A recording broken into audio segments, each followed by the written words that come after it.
En vrai, ça dépend, hein. Des fois, il y a des sexes pas bien. Bonjour, je m'appelle Adrien et j'ai 25 ans. Je m'appelle Baptiste et j'ai 21 ans. Je m'appelle Ilana et j'ai 21 ans. Alors je m'appelle Louis et j'ai 21 ans. Je sais pas, 16 ans? Quelque chose comme 17 ans. 17 ans? Ouais, je crois que c'est 17 ans, un truc comme ça. Au hasard les femmes. Les femmes? Spontanément, je dirais les hommes. C'est les hommes, enfin en tout cas les hommes en déclarent plus. Après ça ne veut pas forcément dire qu'ils en ont plus. Ça ne change rien, genre, autant en été qu'en hiver, au printemps ou à l'automne. Hiver. En hiver, parce qu'en été, il fait chaud. En hiver, ouais, tu transpires moins, t'as moins chaud. Aucune idée. Les hommes? Ah oui, bah des hommes du coup. Je dirais les hommes aussi. Les femmes, je pense.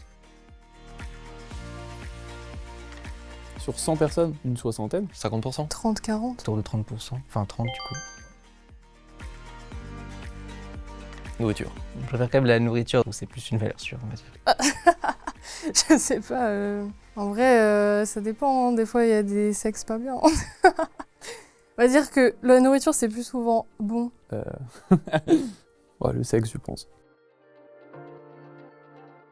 Préservatif. Pilule contraceptive. Le stérilet. Et est-ce que tu en connais d'autres? T'as l'implant, la vasectomie, préservatif féminin. L'attirance, se fait peu importe le genre de la personne. Tu t'en fous un peu, en fait, du sexe de la personne, du genre de la personne en face. Voilà, c'est le fait d'être attiré par la personnalité d'une personne, qu'importe son sexe ou son identification de genre. Pas du tout. Est-ce que c'est pas d'oublier des vêtements quelque part là où tu vas? Syndrome de vestiaire, peut-être avoir honte de son corps, ou un peu comme le symptôme de la salle, c'est-à-dire un peu le culte du corps. Enfin, j'imagine que c'est un rapport avec la virilité, enfin le rapport au corps et tout ça. Genre peut-être un truc genre l'esprit de comparaison entre hommes, enfin je sais pas. C'est le fait d'être complexé par la taille de ton sexe à cause des situations de nudité collective. Ah waouh. Ok. Ok.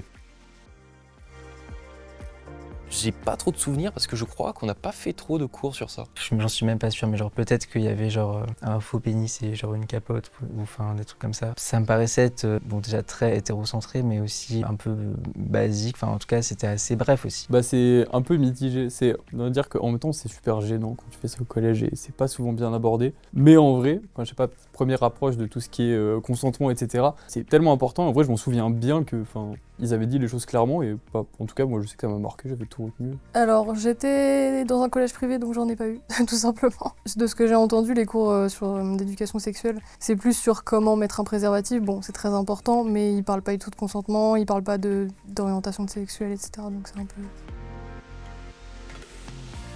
Bah, on n'a pas trop abordé toutes les questions, on va dire, de consentement, de violence sexuelle et tout. Mais après c'est super vaste et c'est un angle un peu différent. Protégez-vous.